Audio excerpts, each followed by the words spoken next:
Zimmerman. I'm Gabby's mom. I'm 22 years in marriage. I mean, not marriage, but 22 years my daughter. 22, yes. Sorry about that. But yeah, got diagnosed with her in second grade. We took her to Hershey Med, and they did the test. It was called Asperger's syndrome, is what it meant.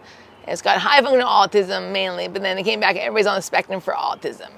But it's been struggles. We've had, like, elementary was tough because the kids didn't understand her, like she said, bullying and not being very nice. I was the room parent every year from kindergarten through fifth grade just because she needed the support of someone to be there for her because the kids didn't understand it. The middle school was so much better. She got the friends and they understood that she was different, but she was very smart. Even this one time in sixth grade, she got off the school bus and she said, "Mom, I had a great day." I'm like, "What happened?" She's like, "Oh, this boy wanted to be my partner in math class because I get 100%. He says, I want to be with Gabby Zimmerman because I want 100% just like Gabby." So I was like, that is outstanding. I'm so happy you had a great day. And then high school was amazing. Then she graduated in the class of 2020, the pandemic, so it wasn't a good year. She didn't get all the stuff. COVID happened. Yeah.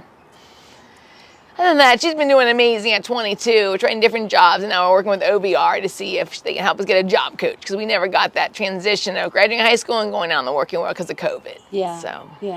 So how was your experience as a mom, and for everyone that hear you right now, thinks that was hard for the maybe community, the school, the places to understand and help with? Right. And she didn't get any support other than me being there for stuff and going to different therapy and counseling, and the music therapy helped, But the schools were just hard to deal with because they didn't understand. They're like, "We don't believe you from Susan Mays, but we're going to do our own testing." I'm like, "That's fine. You do what you have to do. I know the answer, what it is." Yeah. And then they came back like, "Oh, you're right, Miss Zimmerman. She is high functional autism." I'm like, "Okay, thank you." And then they got the support of IEP and all the services.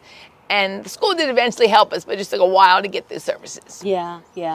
And like for parents who are struggling with getting the therapy or even just accepting the diagnosis, what would be your advice to them? I would just say, like, one day at a time with them. Definitely get your diagnosis and get the help, but pretty much we just did one day at a time. I was a stay-at-home mom with Gabby because my husband worked, but I did everything of just trying to do play dates, set up, get together with other people that are on the spectrum and autism, and then we did a lot of play groups and stuff. Yes. And have you received any support, like as a mom and a dad? Yeah. That was 22 years. Now it's a little bit better. I hope so. Yeah, it's better now. We didn't get much support other than just me and my husband were doing everything on our own to get support, and then we just been like, the school did help us once we got like a case manager, and then once they got the diagnosis from their end saying, "Oh, now we'll help you out, Ms. Zimmerman." I'm like, okay, but it was just not as much support we got out there. So what would be your advice for anyone that is listening to us right now?